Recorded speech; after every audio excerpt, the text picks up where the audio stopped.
You are listening to Theoretical Insights of D&D.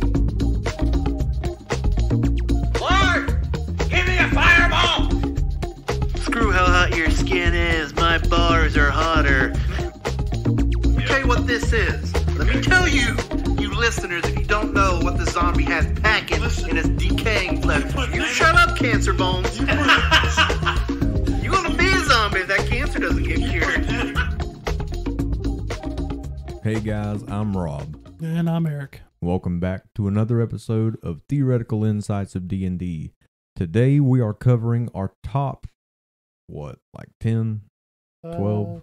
12, I believe it is. Got 12. Our top 12 creatures for CR6. We're getting into the serious enemies now. We're seeing a lot more resistances, maybe some immunities. Just about everything's going to have either multi-attack or spell casting. Some may have both. Some of the more popular creatures are starting to show up now. A lot more death, possible death. Yeah.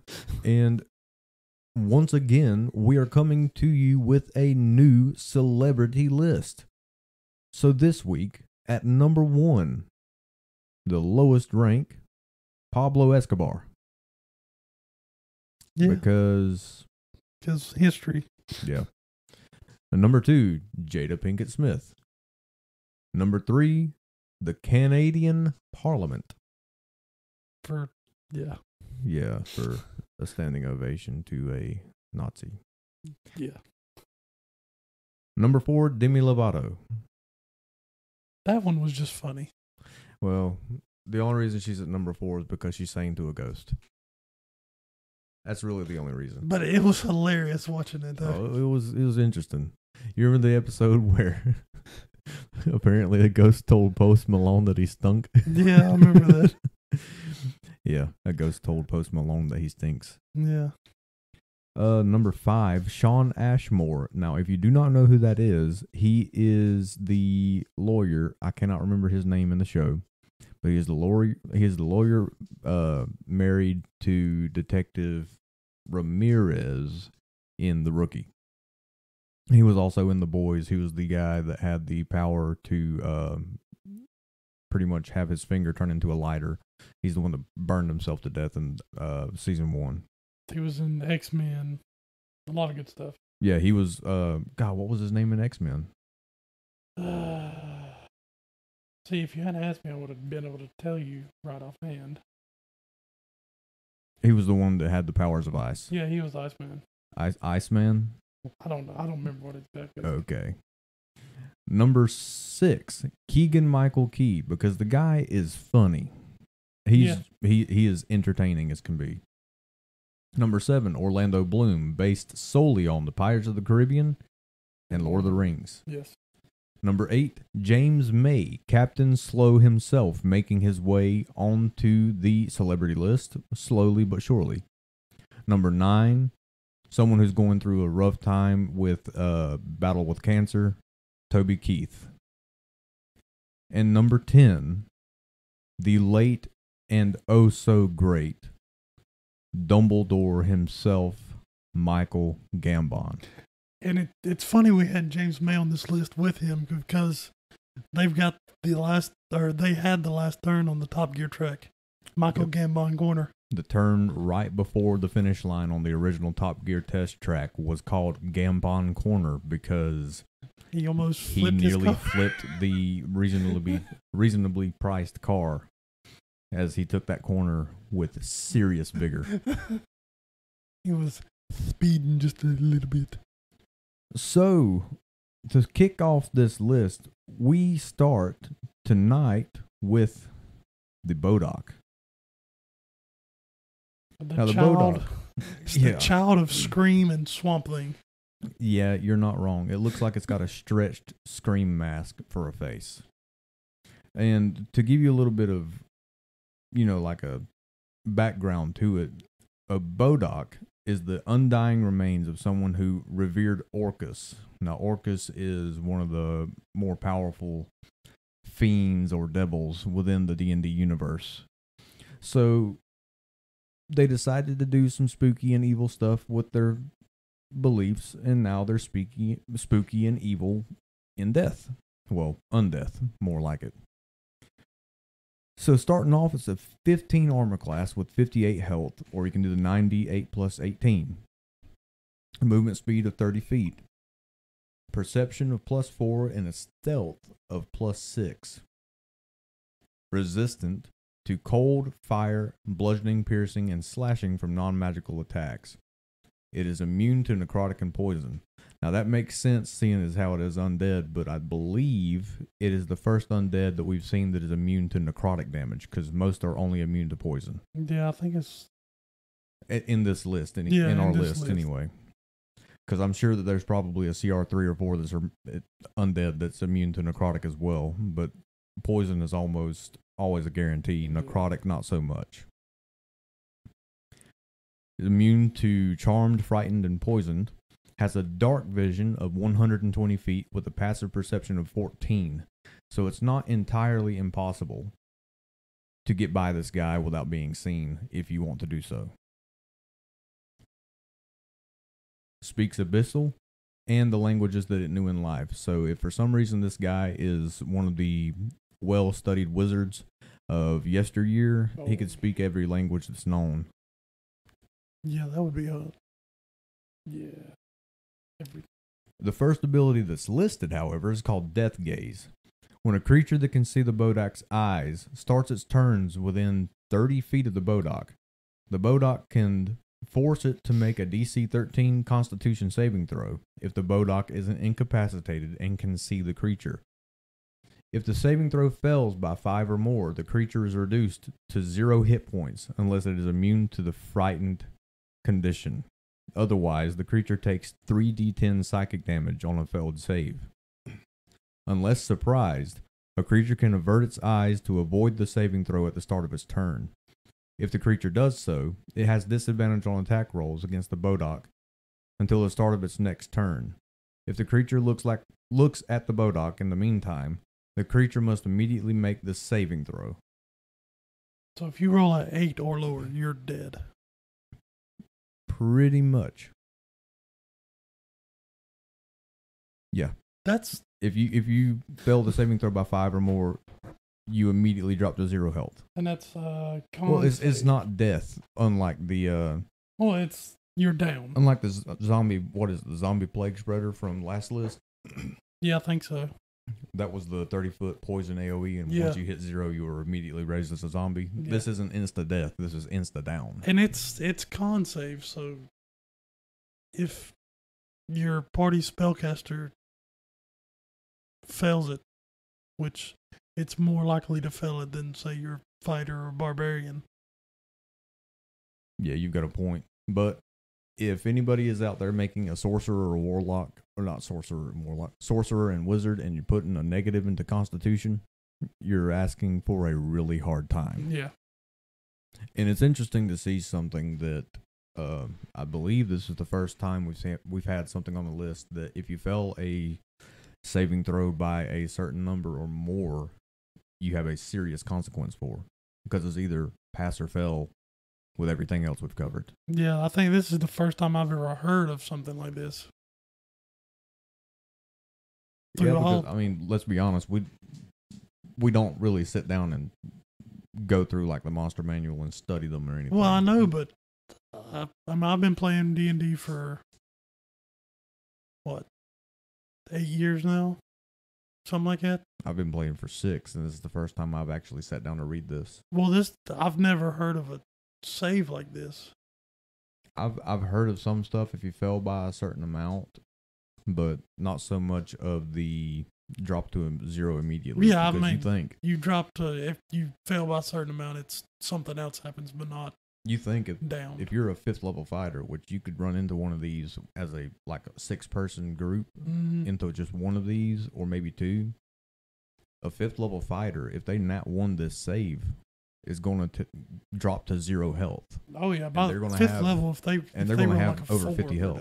Yeah, They'll have over 50 health. If that's like the start of its turn, first round, the fighter fails somehow, some way, because dice rolls are random, he is immediately on the ground unconscious. Yep. And that's crazy to think about. This is a ridiculously good ability. Luckily, the DC is pretty low. But on those 1, 2, and 3 rolls, it can be killer. Which literally. I seem to have a lot of here lately. Yeah, I've noticed. Except for those D4s and D8s yesterday. You're welcome for that.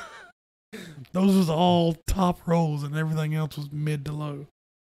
We also have sunlight hypersensitivity. So this Bodok takes 5 radiant damage whenever it starts its turn in sunlight.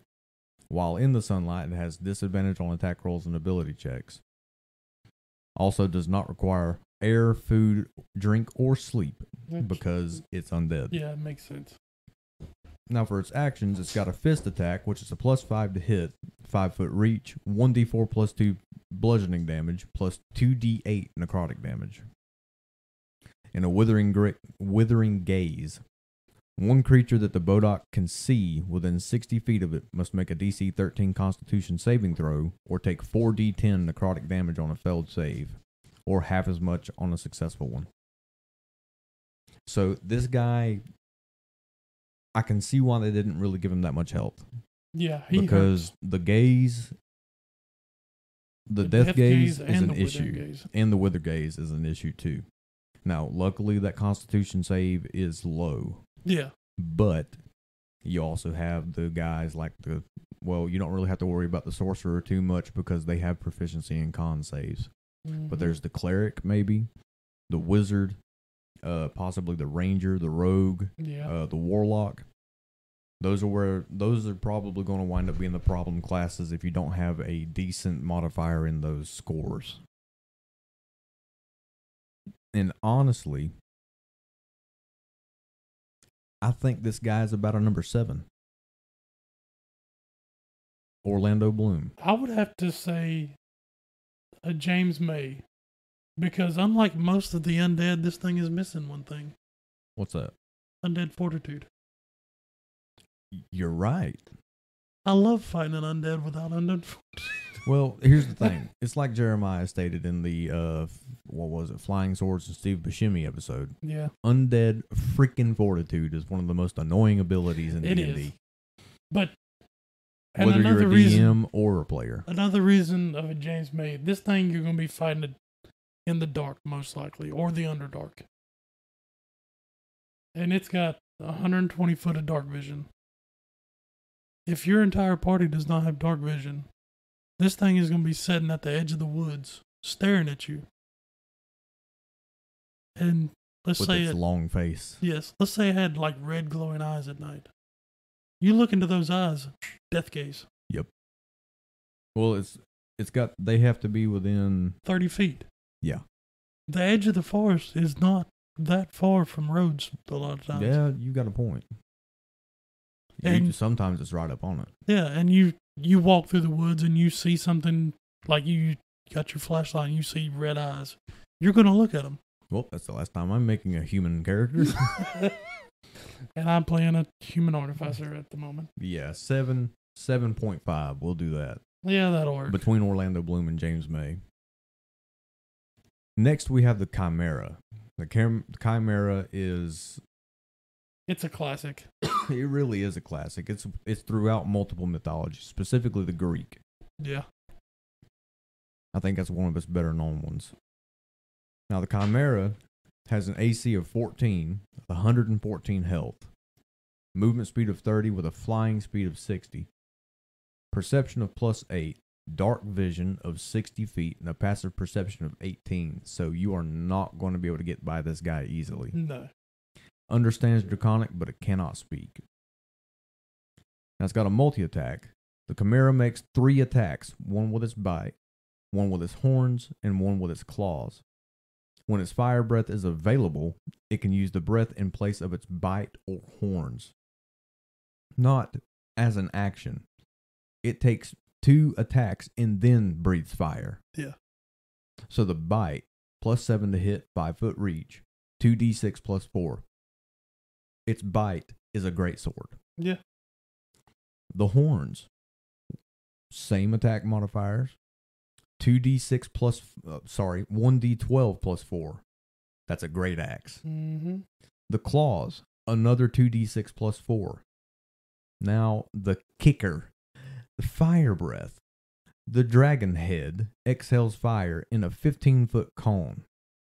Each creature in that area must make a DC 15 dexterity saving throw or take 7d8 fire damage on a failed save or half as much on a successful one. Now, I'm going to look at something real quick.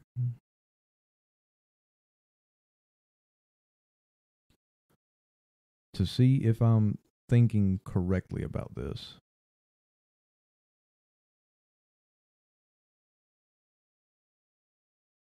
Okay, 7d8, right? Mhm. It's nowhere near the dragons as far as fire breath damage. Yeah. But I'm trying to find Wouldn't that one be of the like smaller red dragons. like an adolescent maybe?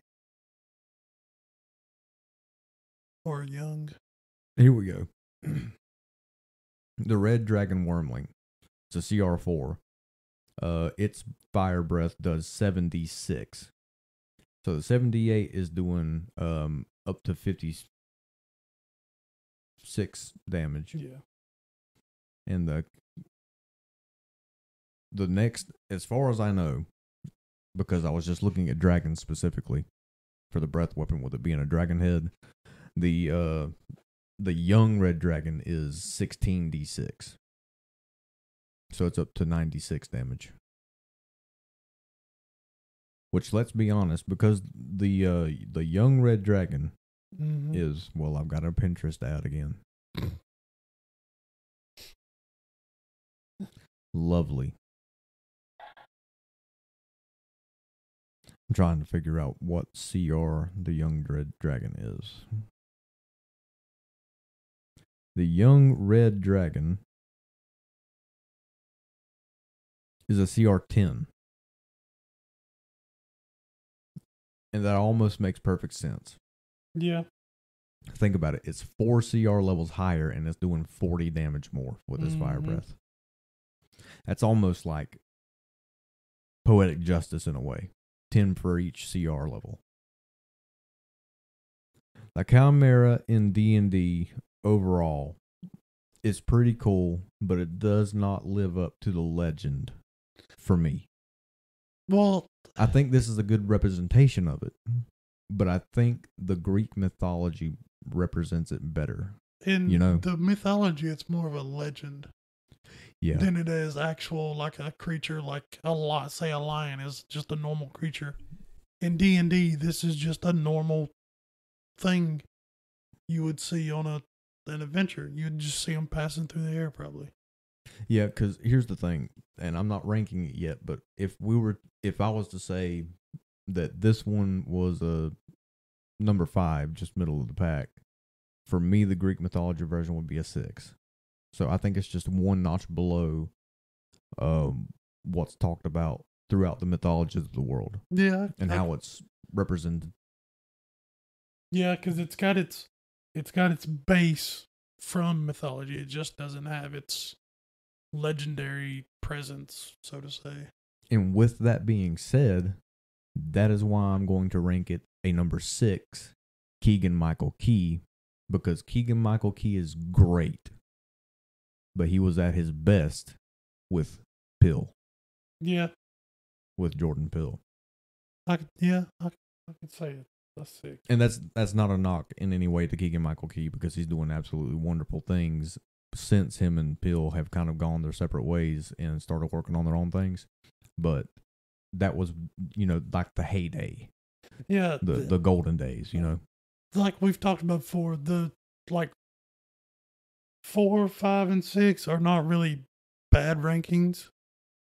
The number 5 is always somebody that'll get it done. Yep. And know you can get them done in any role. Like say it's a background character. He's going to kill it. You're going to remember that background character. Which is why Shawn Ashmore is a number 5, Yes. because he is there. He's been in a lot of stuff, and he's memorable. Yeah. Even as a background character, you'd be like, Yep. hey, I remember him in that. Mm-hmm. But yeah, I could see him as a Michael Key. Next on the list, we have a creature that probably a good many of us have enjoyed smacking the crap out of in Baldur's Gate 3 once you reach the Shadowlands, Yeah. and that would be the Drider. Now, the Drider is a large monstrosity, and it's actually somebody who passed the test to rise higher in the Spider Queen's favor. So their legs just turn into a spider's thorax, and they grow 8 spider legs. Yeah, and now they're a creepy-looking drow. It's a centaur, but a spider drow. It's a spider tar. Spider. I'm spider tar. And instead of a bow like a centaur uses, it'd be probably like a scimitar. I'm your creepy neighborhood spider tar. Spider tar. Here's the thing. It's an AC of 19 Yeah, I know. with 123 health. It's crazy. Movement speed of 30 and a climb speed of 30. Obviously, because it is pretty much a it's spider. It's a spider. Perception of +5, a stealth of +9. Well, yeah. Dark vision of 120 feet with a passive perception of 15. So it's easier to get by this than it is the Chimera. Understands Elvish and Undercommon. Also has Fey ancestry to where it has advantage on saving throws against being charmed, and magic can't put the Drider to sleep. So the wonderful sleep spell that people like to throw out every once in a while will do no good.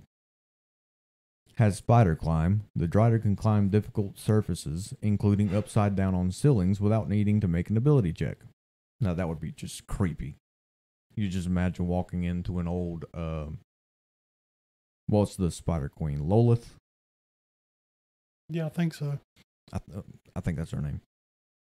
Sounds Walking into familiar. one of her old temples, and one of these dudes is just crawling towards you on the ceiling. Or if you play Smite, think of Arachne Yeah, when she starts crawling away. yeah, pretty much, but just much slower Yeah. and creepier. Has sunlight sensitivity to where the Drider has disadvantage on attack rolls as well as perception checks that rely on sight. It's a drow. Web walker to where he ignores movement restrictions caused by webbing because he is a spider. Has innate spell casting. The spell save DC is a 13, and it knows at will dancing light, and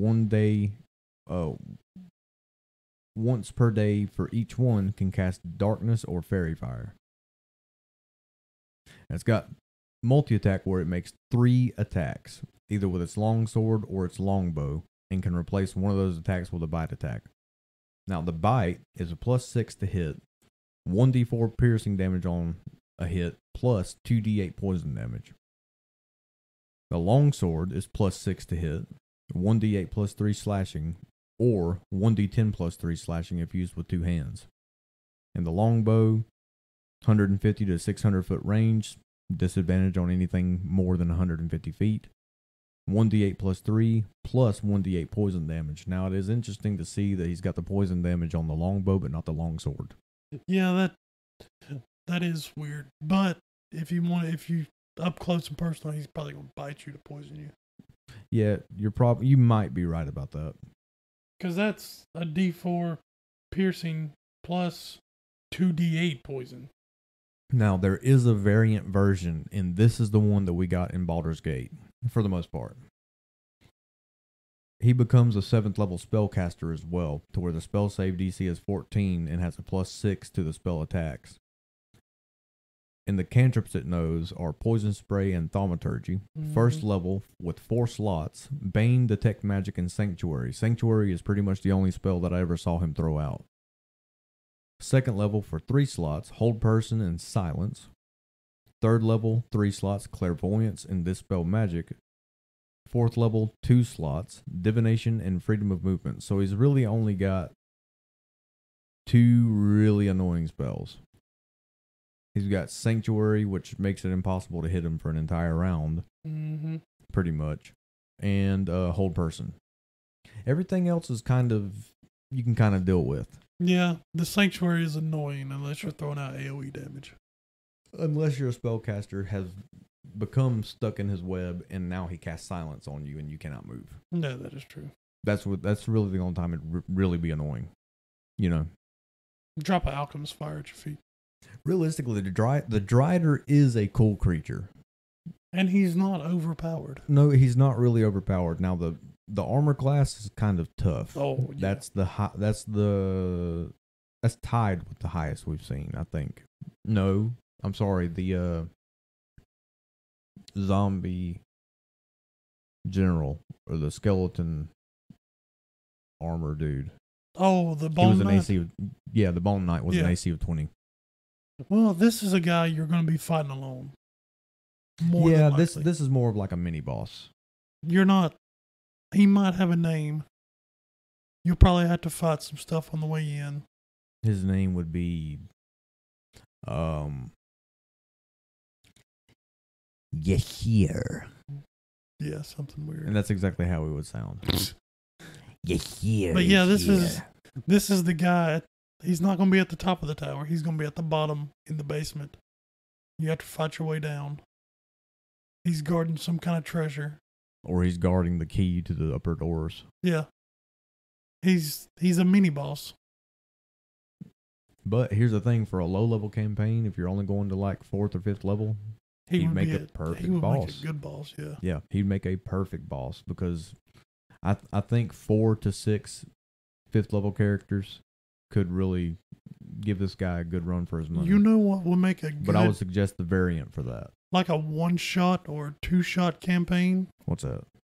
If you're going to do like the level 4 party, have you like a good 2-shot campaign or one good long 1-shot? You help a town, rid the town of this thing at the bottom of the tower. That'd actually be pretty cool. And it would be a good one shot that would. It'd be a really good 1-shot to run with a bunch of arachnophobes. Yes. Just because I like to mess with people. Here comes the Spider-Man. Speaking of messing people, I'm gonna kill you.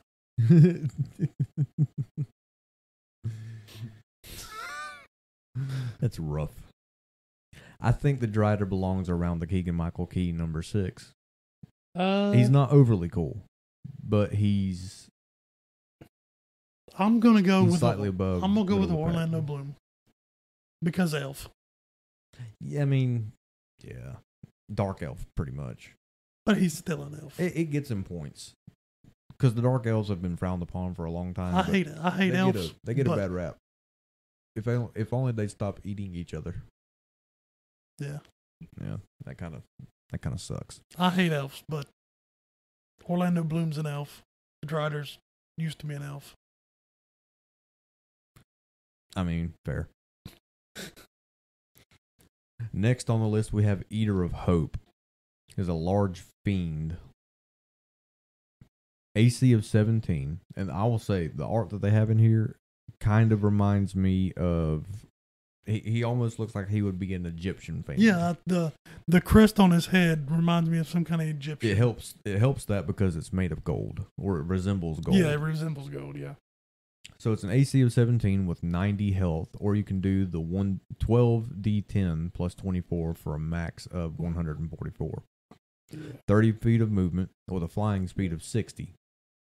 Has +5 to con and a +6 to charisma saving throws, with a +6 to deception, intimidation, and persuasion.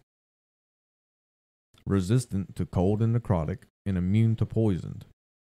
Immune to being poisoned, with a dark vision of 120 feet and a passive perception of 10. So you can get by this guy as long as your artificer and heavy armor doesn't start clanking through the streets. Listen, just because I've played an artificer in the last 2 campaigns, And consistently rolled stealth like absolute dog doo-doo. I can roll great, and then becomes a stealth, and it's like 1s and 2s. Stealth is your bane. It's But always been my bane. here's something that we're going to probably be seeing a lot throughout this list and going on. Just about everything is going to have a minimum of 120 feet of dark vision. Yeah. We'll probably run into every once in a while 60, But I have a feeling it's probably going to be 120, if not a little bit more. Or we'll start seeing 60 feet of true sight. Yeah. So, insatiable greed. This one is crazy. The Eater of Hope can sense the presence of gold within 1,000 feet of itself. It can determine which location has the greatest amount of gold and can sense the direction to that site. If the gold is being moved, it knows the direction of the movement. It can't locate gold if any thickness of clay or lead, even a thin sheet, blocks a direct path between it and the gold. That's scary. So if you hear about one of these dudes floating around the cosmos, go to a nearby riverbed and take your chest. Take the chest of gold that you carry with you to be able to buy stuff, because who puts it in a bank? And load that sucker down with clay. Yep. And you're good. And then all you have to do is try to get past his passive persuasion of 10. Yeah. Which is doable. But even with a horse and cart. If you don't know about this thing flying around and you've got a copper piece. No, it's just gold. Yeah, it's just gold. So get all your gold and copper and silver and you're good. Yeah, just go to the bank and change out your gold for silver pieces or electrum and you're good. Or if you've got 10,000 gold pieces, go get, what would it be? 100 platinum pieces and you're good. But if somebody rolled open platinum, I'd be like, yeah, he's going to sense that too. Because that's even more valuable. He can sense the presence of gold within 1,000 feet. That's a big distance in D&D. That is a huge distance in D&D. 1,000 feet in real life really isn't that much. If you think about it, it really isn't that much. No, it's not that much. But it's a little over 3 football fields. If like you're in his area, sneaking around, he knows you're there. Yeah. Oh, and good news, he also has magic resistance, because why didn't he need that? So he makes everything against magic, as far as a saving throw, with advantage. And other magical effects as well. Sounds about right.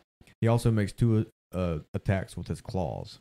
His claws are a +7 to hit with a 5-foot reach, and they do a 1d8 +4 slashing damage, plus 2d6 necrotic damage. So it's actually pretty good damage. Yeah. It's not overly powered either. But that necrotic damage hurts. Yes. Here's where it gets a little interesting. Breath of Hopelessness. The Eater of Hope exhales a miasma of underworld winds in a 30-foot cone. Each creature in that area must make a 14 charisma saving throw. On a failed save, the target takes 4d12 necrotic damage and is cursed for 1 minute. While cursed in this way, the target takes an extra 1d12 necrotic damage whenever the Eater of Hope hits it with an attack. On a successful save, the target takes half as much damage and isn't cursed. So this is actually a really cool ability because it's setting himself up. It's almost like it's applying a hunter's mark. Yeah, but necrotic. Double damage too. Yeah, because it's not one hunter's mark is what 1d6. Yeah, I think it starts out as the d6, and then I think it goes up to a d8. Yeah. So it's actually really interesting to see. So he's kind of setting himself up to do a little bit of extra damage. So if you're hit by this depressing ray of hopelessness, and you fail, you're taking 4d12. And then the next round, if he targets you with a claw attack, you'll be taking 1d8 plus 4. It's 2 attacks. Well, I mean, just like we'll say he hits you with 1. Okay, yeah, 1d8 plus 4. Then 2d6 necrotic, and then another 2d12. No, 1d12. 1d12. Yeah, and then another d12 necrotic. Yeah. If it hits you with both, you're dead. I'll be honest with you. Even with the gold sensibility, he was kind of lackluster until the Breath of Hopelessness. Yeah, because that gave him something. This is another one of those. It's simple yet very effective. Yeah. it doesn't have to have a lot of flair and all these attacks and I can see him walking up to somebody. You'll never get that promotion at work. Oh no, necrotic damage. depression breath. That's kind of what it is, though. Breath of hopelessness. It's breath of depression. I mean, it's not. I would have to go with Sean Ashmore. It's not any. I mean, I think it's a Keegan Michael Key. I think it's a little higher than middle of the road, based solely on the breath of hopelessness, because that is an awesome ability. yeah, but kicking Michael Key don't make me depressed. Neither does Sean Ashmore, but still. Well, yeah, but you know, they're just placeholders. Yeah. I could go with 5.5. Okay, I can see that. Next, the Gloomstalker. And no, not the subclass for the Ranger. However, as we covered last year, the Gloomstalker is one of the better subclasses for the Ranger. This is the large monstrosity. Specifically, it is a terrifying winged predator resembling a wyvern composed of twisting shadows with glowing eyes and dagger-like teeth. Yeah, And the art that they have, it's a foggy dragon. the art that they have looks pretty cool. A foggy dragon bat. I mean, yeah. It looks ridiculous. It's awesome. I want to ride one of these. It's AC of 15 with 90 health. So it's actually got the same as the Eater of Hope. Mm-hmm. 12d10 or plus 24 for the hit dice. But it's got a movement speed of 40 and a flying speed of 80. Yeah, that's like zooming. So it's a little more mobile. Saving throws is plus 9 to strength and plus 6 to dexterity. And that is because it's got a 22 strength. Yeah. Plus 9 to athletics, plus 5 to intimidation, and plus 6 to perception and stealth. However, it is vulnerable to radiant damage. Mm-hmm. This is one of the first vulnerabilities we've seen outside of bludgeoning damage to the skeletons. Yeah. Oh, here we go. Dark vision of 240 feet. Good Lord. And a passive perception of 16. So if you happen to wind up running into this thing into what I would figure is probably from the Shadowfell. That I would think. or Underdark. Yeah, I could see it being in the Underdark, but because it's wrapped in all that, you know, shadows and stuff, I would figure it's probably a Shadowfell thing. Yeah. And that's because it's got Shadow Step. As a Mhm. bonus action, the Gloomstalker can teleport up to 40 feet to an unoccupied space it can see. So it's got an innate ability to Misty Step. This is How to Train Your Dragon.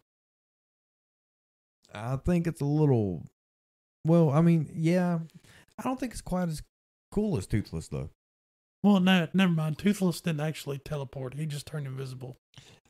Well, he didn't even so much turn invisible. He went kind of like supersonic. He just moved that quick. Yeah. This is D&D Toothless almost. Almost. I mean, y'all can make fun of us for liking How to Train Your Dragon all you want, but that's one of the best trilogies that Pixar has ever put out. Is it Pixar? Or is it? No, it's not Pixar. DreamWorks. DreamWorks. Yes, I am sorry, DreamWorks. You made Shrek. I should have known better. Listen, I am a 35-year-old child. And I will sit down right now, and I turn 30 in May, and I will sit and watch all three How to Train Your Dragons with a smile on my face. Listen, I cried at the end of the last one. We're not going to talk about the end of the last one. Actually, we're not going to talk about the end of Coco, okay? That had me Nah, crying I like a actually haven't baby. seen Coco. Oh, it's rough.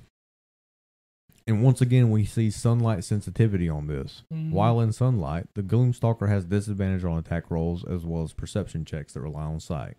And that's where I figure the Underdark. And surprise, surprise, once again, multi-attack. Yeah, of course. One attack with its bite and one with its claws. Now, the bite is a +9 to hit. 2d8 plus 6 piercing damage, plus 2d6 necrotic damage. And the claws are 2d6 plus 6 slashing damage, and 2d6 necrotic damage. There seems to be a theme with this. A lot of the CR6 stuff that we've chosen is very heavily based in necrotic damage. But they were some of the coolest sounding and coolest looking creatures that we saw while the way we do this. our list is not really how good the creatures are. This is our kind of like favorites list. Or Yeah, what we kind like of. list. Yeah, this is, what do they look like? What is their abilities? What are their abilities? Because we don't even look at their attacks for the most part. It's like what is their aesthetic pretty much? Snatch. +9 to hit. 1 medium or smaller creature. On a hit, it deals 2d6 plus 6 slashing damage, plus 2d6 necrotic damage, and the target is grappled with an escape DC of 17. While grappled this way, the target is restrained. Also has the ability of Shriek on a recharge of 6. The Gloomstalker emits a terrible shriek. Each enemy within 60 feet of the Gloomstalker that can hear it must succeed on a DC 13 Constitution saving throw or be paralyzed until the end of the enemy's next turn. This thing's going to fly by at 80 feet per turn Now, and luckily, snatch you up. Yeah, luckily that Shriek is a pretty low save. Yeah. Because how would you like to have 2 attacks with that kind of damage coming at you with advantage, and if it hits, an automatic critical? Oh, yeah, because they're paralyzed. To where you would either double the damage from the 2d8 and then the 2d6 and the 4d6 necrotic, or just take 4d8 plus 6 and 4d6, and then 4d6 plus 6, and then another 4d6. Yeah. You know? This guy is no lower than James May. Oh, no, definitely not. It is one of the coolest creatures we've covered. I would say James May just on how it looks. Yeah. It's a number 8. Because this thing is cool looking. It's a good high rank. Next, we have another one that is well represented throughout mythology, and that would be Medusa. Now we're using the what was the MOT Monsters of what does that stand for? Let me look it up real quick. I can't remember what we said it was.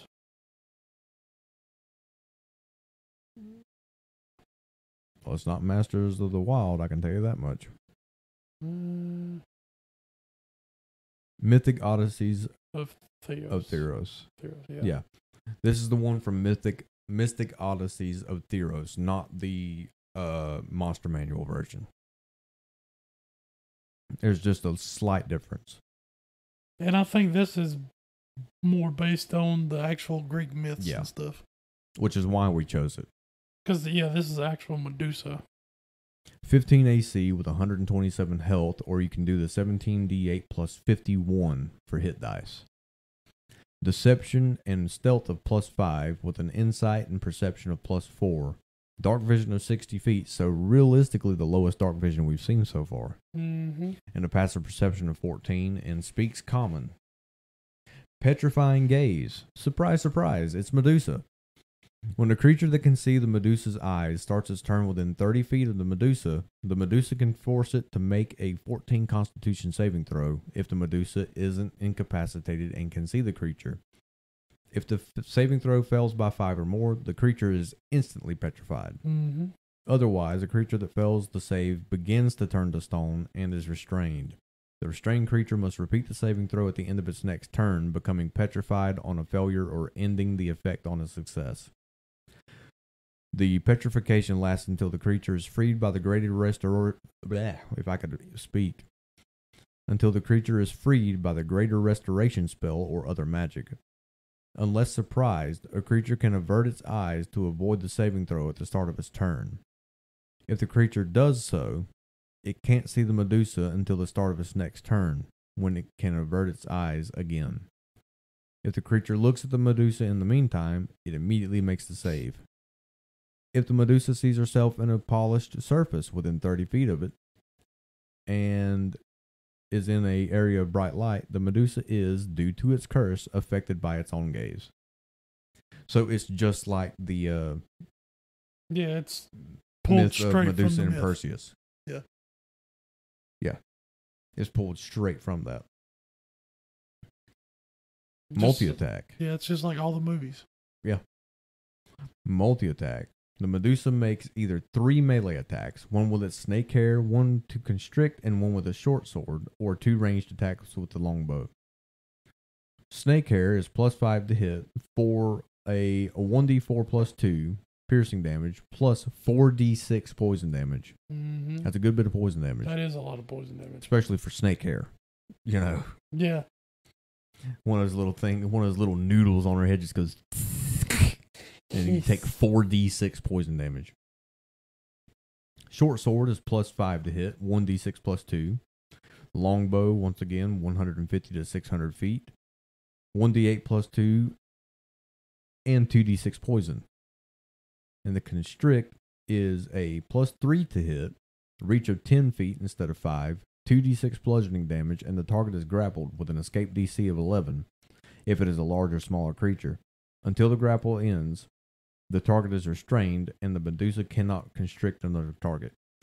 Now, notice throughout this, it's saying the Medusa.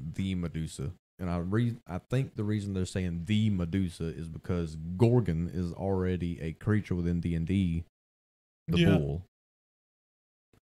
Because Medusa is technically a Gorgon. A Gorgon. So you could do this one of 2 ways. You could have it as there's multiple Medusas, or in your game, you could be like, okay, there's no Iron Bulls called Gorgon, and these are Gorgons, and then there is Medusa. Yeah. And you could even take her from a CR6 to like a CR12. Yeah. And just pump these stats up a little bit. Yeah, the naming of this is more Medusa as the name of the creature, not her name. Yeah. Personally.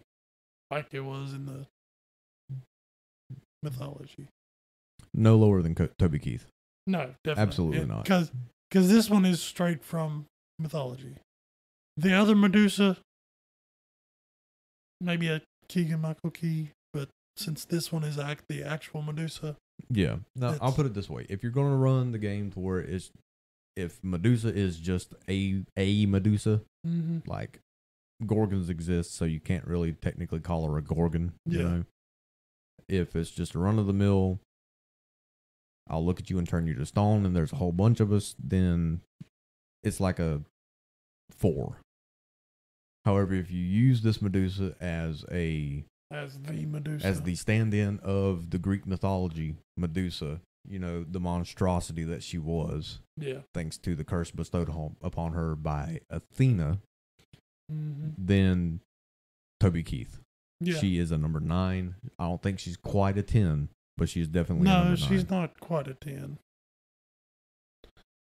Oh, no, she might have been a 10 in real life because apparently she was pretty hot. Well, she was... Yeah, that's pretty much what the mythology says, is she was so attractive, I believe, Athena was jealous. Poseidon started going for her. And Athena saw it as pretty much a travesty that a god would be swooning over a human girl. So she turned her into a snake. And why did she do anything about all the women Zeus had with? Because Zeus is her daddy. Poseidon's her uncle. That is true. Yeah. He wasn't the fun uncle. Yeah. He never taught her how to swim. And she held a grudge. Next up is the Mist Hawk. It's a large elemental, which is different from what I originally thought it was going to be. I thought it was going to be similar to the Starspawn Hulk. Yeah, when you look at it, it looks like it would be something like a Starspawn. 15 AC with 94 health, or you can do the 9d10 plus 45 for a max of 135. With a flying speed of 40 feet, and it hovers, so it never touches the ground. Plus 8 Constitution saving throw, plus 4 to Wisdom, and plus 6 to Charisma, with a Perception of plus 4 and a Stealth of plus 8. and this one is resistant to thunder and immune to poison. It is also immune to exhaustion, paralyzed, poisoned, and restrained. It can still be stunned, though. Yeah. With a passive perception of 14, and it speaks Auran and Giant. In air form, the Mist Hulk can enter another creature's space and stop there. It can squeeze through a space as narrow as 1 inch without squeezing. And Death Burst. When the Mist Hulk dies, it bursts in a wave of water. Each creature within 10 feet of it must make a DC 16 dexterity saving throw. On a failed save, the creature takes 2d10 bludgeoning damage and has the prone condition. On a successful save, the creature takes half as much and is not knocked prone. And that could be deadly. It can be, because I don't think this is a creature that you're only going to want to put one into a fight. No, this is at least 2. I think this is something that with like a 12th to 15th level party, you put probably 5 or 6 in at one time. Yeah, these are...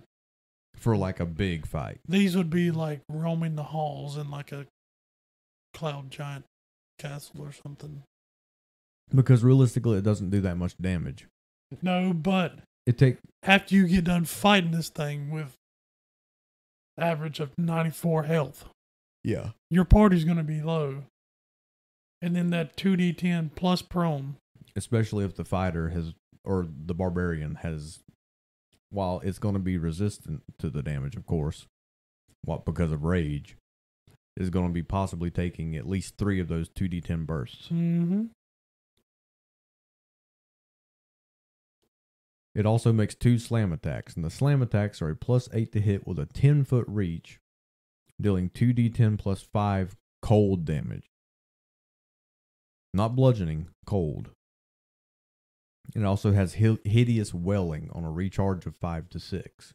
The Mist Hulk releases a well infused with magical anguish. Sorry. Each creature within 30 feet of it must make a DC 14 Wisdom saving throw. A creature in the Mist Hulk space has disadvantage on the saving throw. On a failed save, a creature takes 4d6 psychic damage and is incapacitated for 1 minute.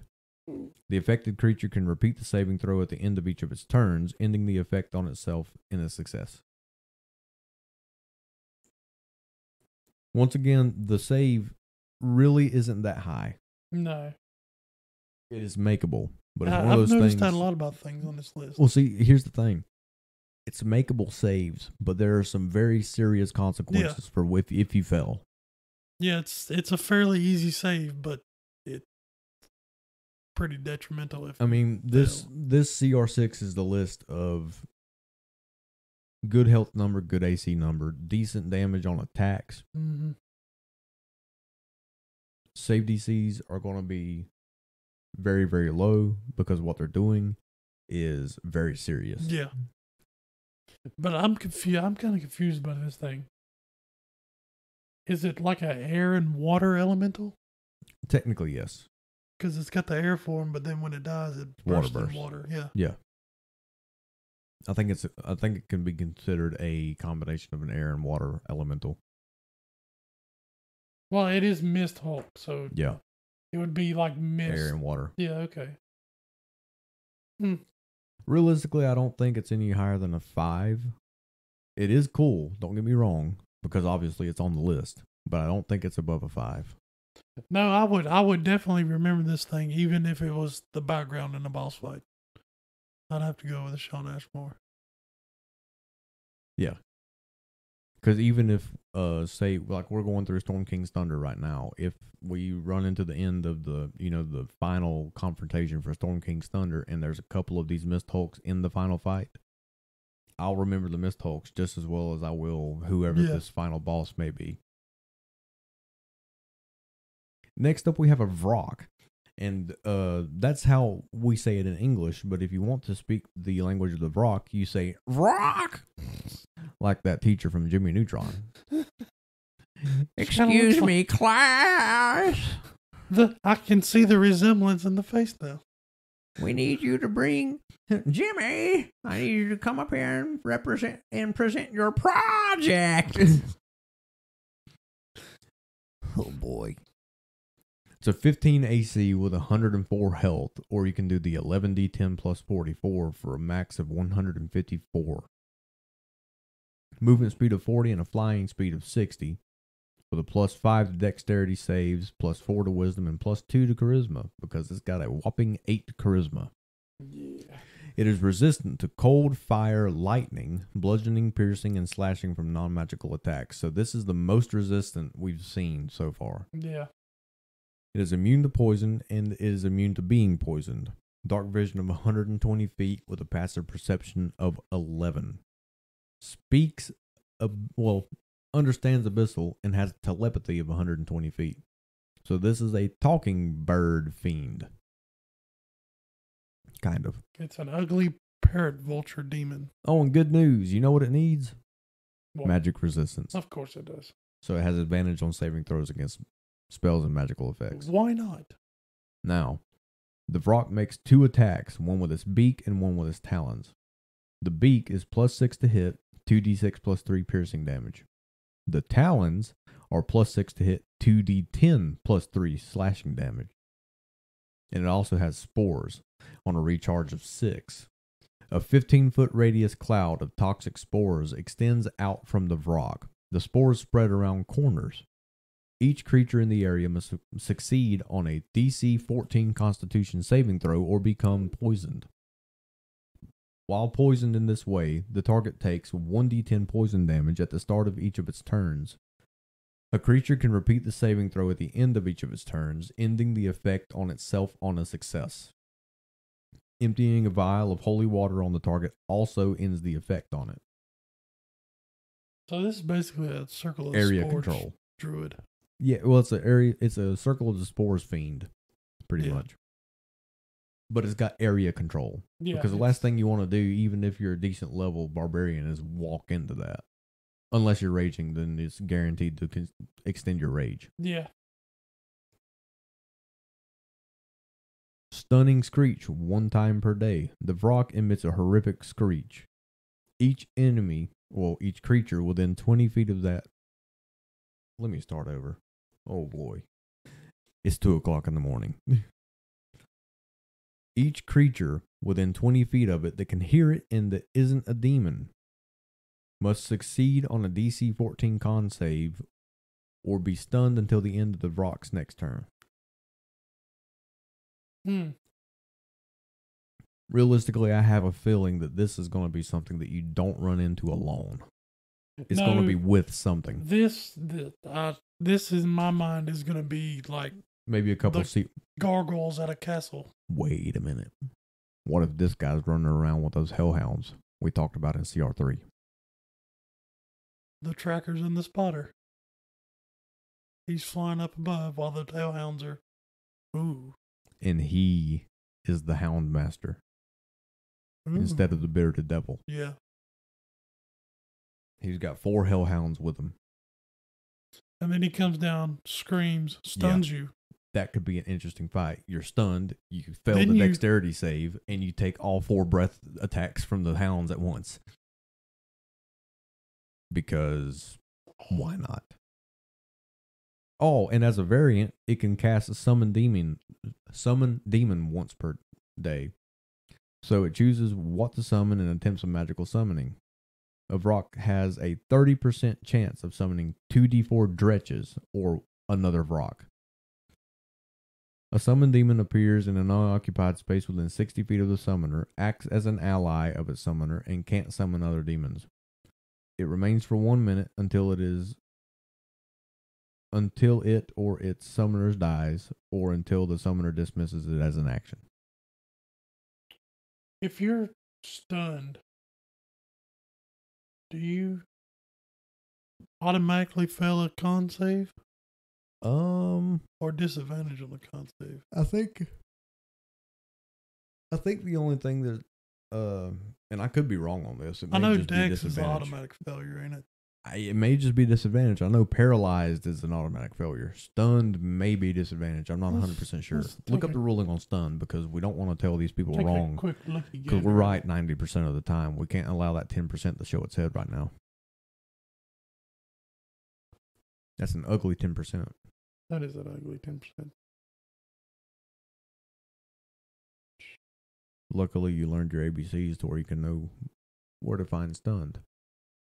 Stunned creatures and pest Automatically fails strength and dexterity saving throws. So con, it will just make it at regular disadvantage. No, Sorry. it'd just be a regular con save. Yeah, just be regular con save. Strength and dexterity is automatically failed. Okay. Same as paralyzed. Because I was about to be worried because he comes screaming in spores and then hits you. Yeah, that's rough. After he summons another one of them. And Plus the hellhounds. And it shrieks too. Oh, God. You just imagine it goes, rah! And then another one pops out. Rah! And then the dogs hop onto it. You know what's funny? I kind of put the rock on here as a joke because it was a freaking bird thing. But it's actually kind of cool. But it's actually really cool. Yeah. This is the number 8. The rock is a number 8 easily. I wouldn't say an easy 8. Well, yeah, an 8. It's an easier 8 than what was it? It's an easier 8 than the Bodak was a what? 7.5. Yeah. It's easier to give it an 8 than it was for us to agree on a 7 or an 8. Yeah, I could say that. And that's crazy coming as how I just put this on here as a possible joke. Next up, we have the White Abishai. I think I'm saying that right. Yeah, I think that's the way it was said. Abishai. And I'm the one that put this one here because it looked. Oh, it looks really cool. It's like a. The only thing I wish is it wasn't a medium and that it was a large. This is like a white dragonborn Cthulhu something. Love child. It looks awesome. That's all I gotta say. It's a 15 AC with 68 health, or you can do the 8d8 plus 32 with a movement speed of 30 and a flying speed of 40 feet. Now, I will say, if you're listening to this, if you have a way to, pause it, Google what the D&D version of this looks like. It is one of the coolest looking creatures we have run across. Yeah, we're using it's not a promotion or anything. 5e.tools. Yeah, and it's the same picture on the D&D 5e Bestiary on the Android app as well. Yeah. Is an awesome looking creature. I would love to fight one of these just to look at it. Yeah. +6 to strength saves and +7 to con. Yeah. It is resistant to bludgeoning, piercing, and slashing damage from non-magical attacks that aren't silvered.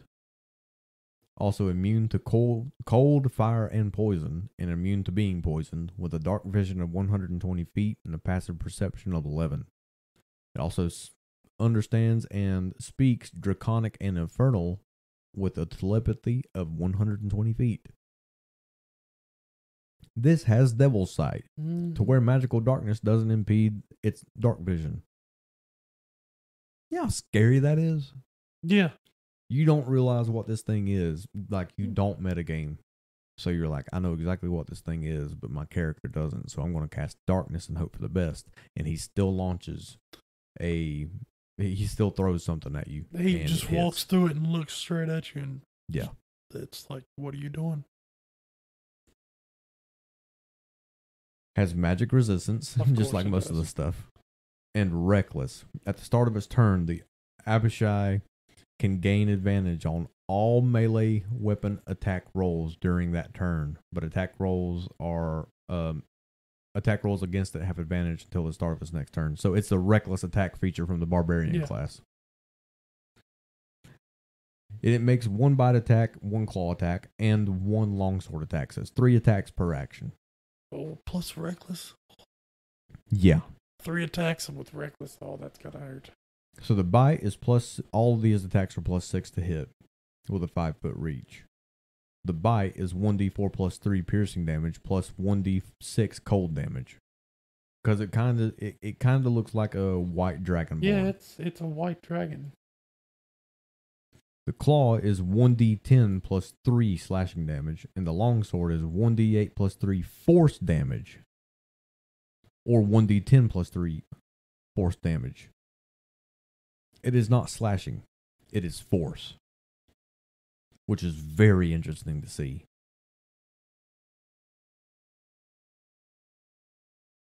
And it doesn't say anything specifically about it having a magical longsword. No. That's actually really interesting. Yeah.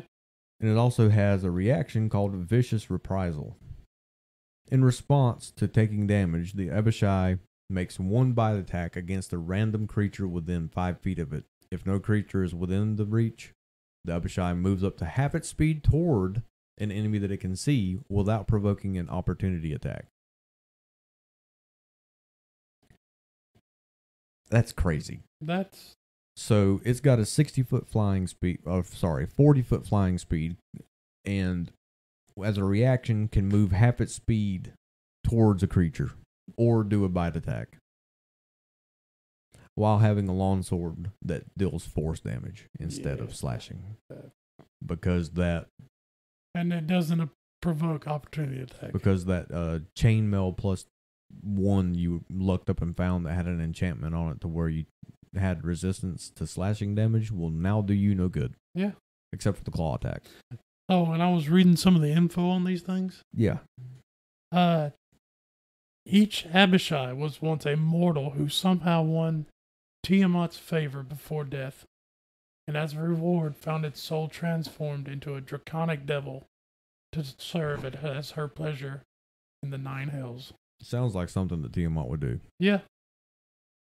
And they can either be black, blue, green, red, or white. I guess for the bite attack, you would just make it match. Yeah, it would probably match whatever dragon it is. Yeah, and I don't... Let me just type in Abishai and see if it's got a... Well, you would think they would all be the same CR. No, they are. They are not. Really? Let me do some reading real quick to you, my friend. The white Abishai is the weakest. Oh, I'm the weakest. The black Abishai is a 7. The green is a 15, the blue's a 17, and the red is a CR 19. Good Lord. Yeah, just real quick, just for a comparison, because he will probably make it on to the CR 19 list. I definitely want to see that on 22 AC and 255 health. Jeez. And its claw is 2d10. Its bite is 3d10 and 7d10 fire. Oh. Its Morning Star is a d8 plus 6. Has the Frightful Presence thing. Has an Insight Fanaticism. For 1 minute, each of those allies make... it chooses 4 allies. They make attack rolls with advantage and can't be frightened. And also has the ability of Power of the Dragon Queen. And that's a what CR? 19. Yeah, you'll definitely hear about him on the 19 list. Yeah, that bite.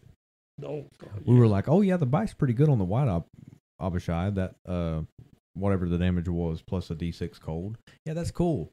And then you scroll down, and it's like, oh wait, the Abishai are separated by CRs because of their colors. Because white dragons are supposed to be the weakest, and reds are supposed to be the strongest.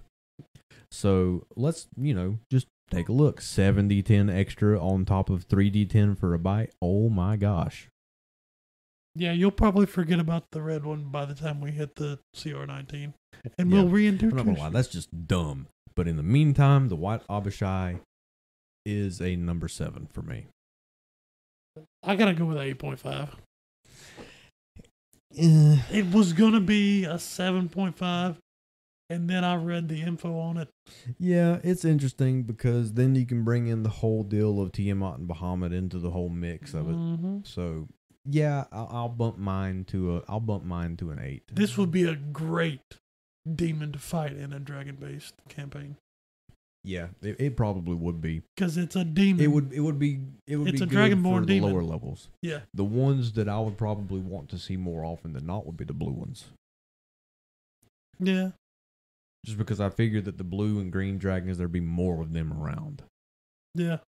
Because they're not as weak as the white dragons to where they're not being, like forced down into any kind of servitude or anything. These And they're not would the be- red dragons that are constantly at war with other red dragons to where they're wiping their own numbers out. These could be generals and leaders of Oh no. different sized militaries in Tiamat's army. And they have Vrock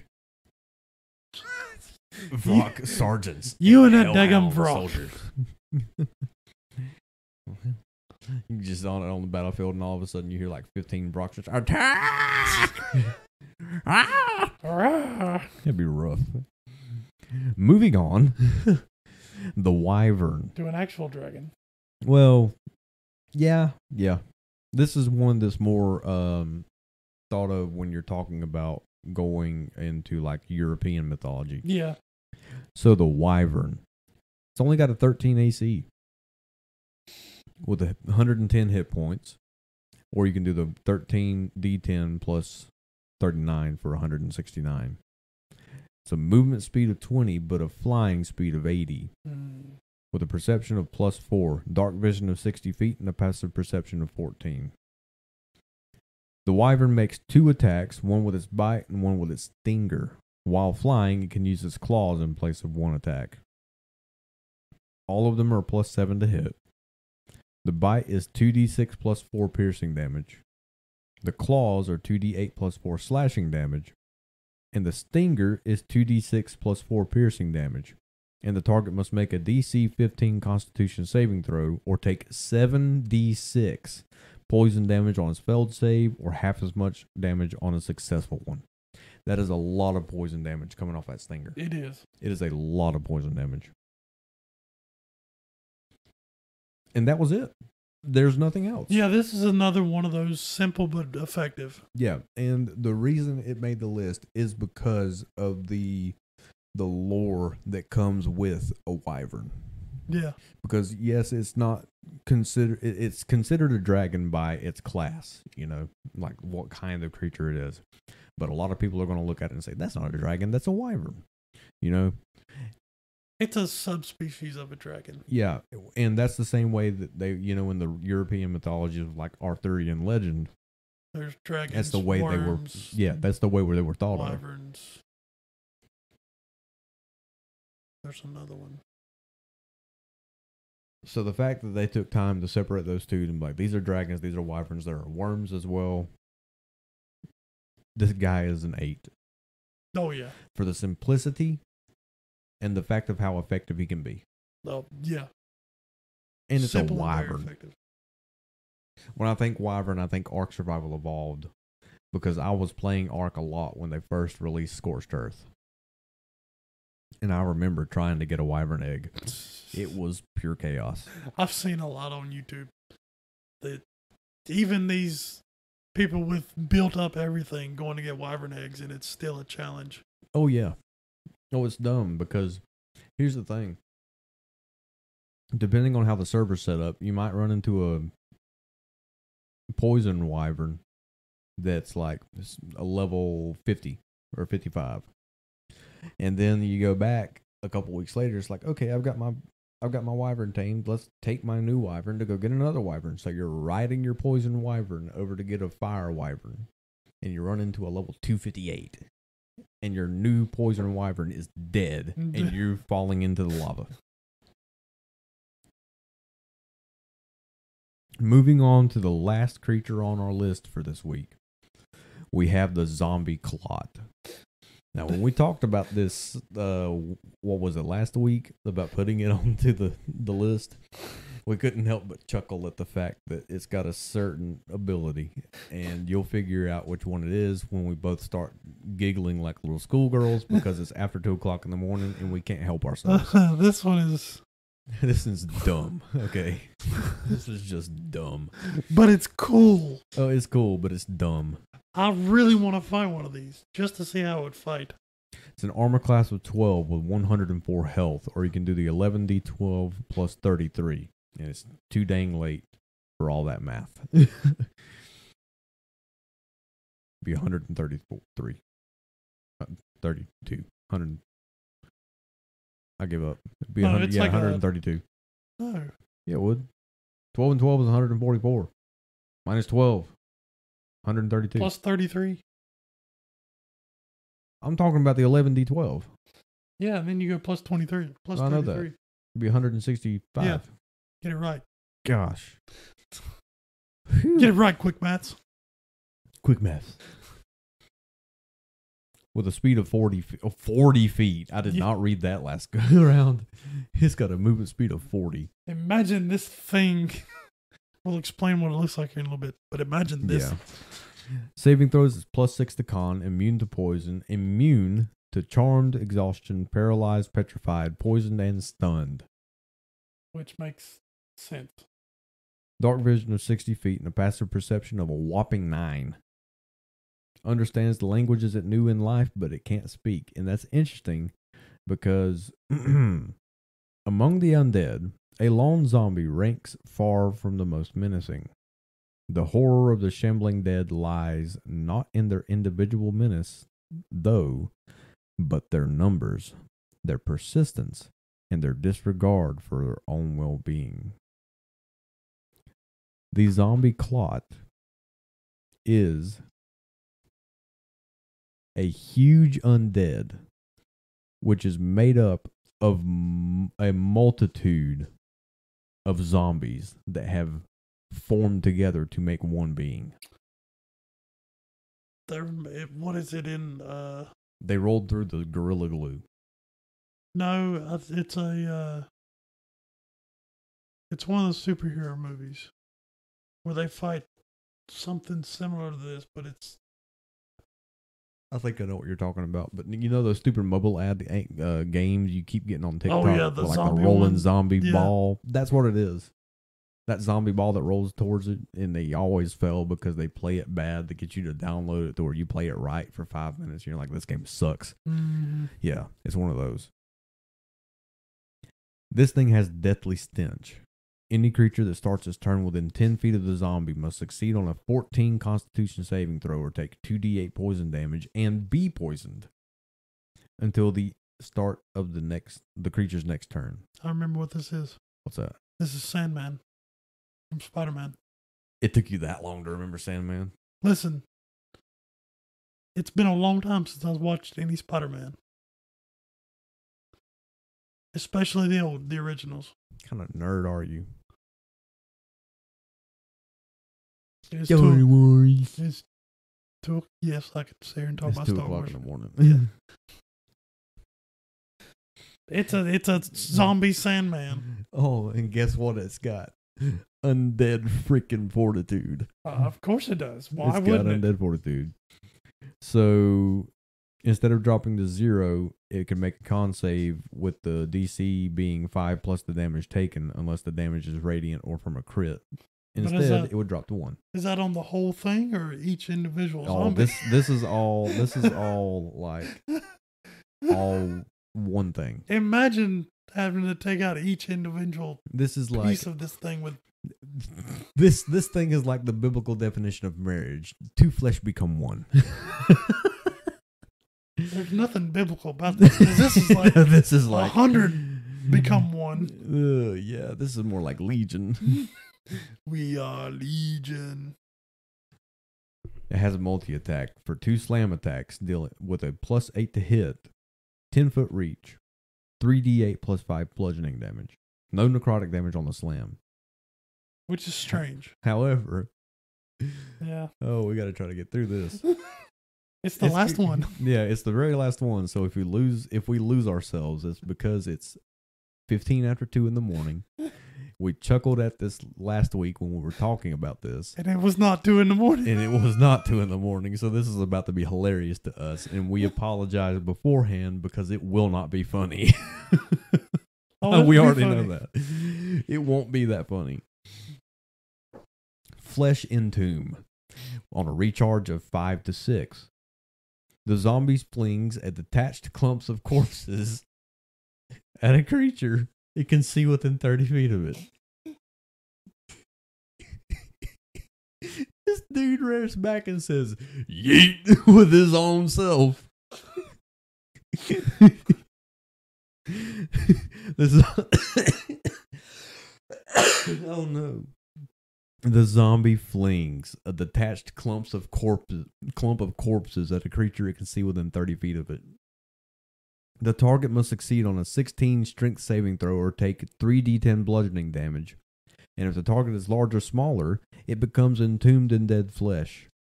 A creature entombed in the dead flesh is restrained, has total cover against attacks and other effects outside of the dead flesh, and takes 3d6 necrotic damage at the start of each of its turns. The creature can be freed if the dead flesh is destroyed. The flesh is a large object with an AC of 10 and 25 hit points and immunity to poison and psychic damage. I can see this guy Just yeeting globs of his shambling around the battlefield now. And he's getting pissed off at the rogue. He's so pissed at the rogue for bobbing in and out of all this combat and getting the sneak attack and hiding behind something, so he holds his action. He said, "I'm sick of you." And he waits for his little head to pop up and he says, "Ha ha!" And he throws like Yeet. 5 dead people at him. He now just the throws 5 dead people at him. Now the rogue is in a blob of undead Now he's flesh.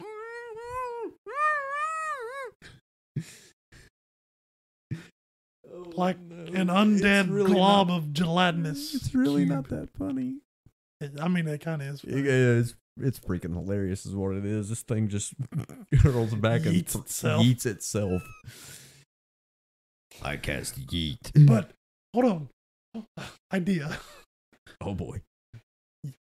If you've planned you're gonna fight this threat, say it's been wandering around the graveyard, Yeah. terrorizing the town, and you've got time to plan this out.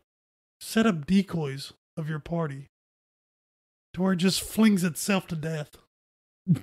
Yeah, but it technically doesn't do that. I know it doesn't do this, I mean, you can in this plan description, for that, but it's got to have a certain amount of flinging it can do. it can fling all it wants, but it's got an unlimited plethora of corpses.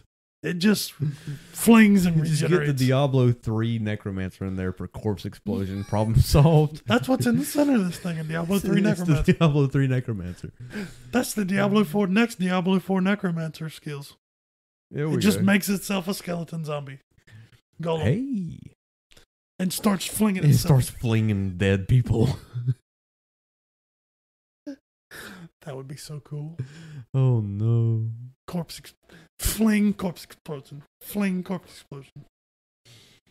Well, we hope you enjoyed this episode. And by the time this releases, the cutoff for the Power Gaming Tournament will have come and gone. Yep. Or actually, no, this is going to release on the same day as the cutoff. So guess what? Today's the day. It's going to be the last day for submissions for the Power Gaming Tournament. Once you're hearing this, it's done. Too late. Sorry. It's So bad. over. So if you're interested in submitting a character, please do so, and we'll do a full review of every character. We're not going to be ranking them on any kind of system, but just giving an honest, reaction to each character and talking about them a little bit while giving credit to the creators of those characters. Yeah, And then we'll put them into a fight to the death against each other. Are we going to record that? Or that would be it? We could do a live stream on that. Well, we could. We'll figure it out. Put that on YouTube or something. Scheduling is something else, dude. I'm telling you. Oh, yeah. Especially when you're making music. But also, if I'm not mistaken, the other series, The New World, its first upload will be directly 1 week after this one. So, in the next episode that you hear us, we will be covering The New World. And until then, keep rolling high. And we'll see you in the next one.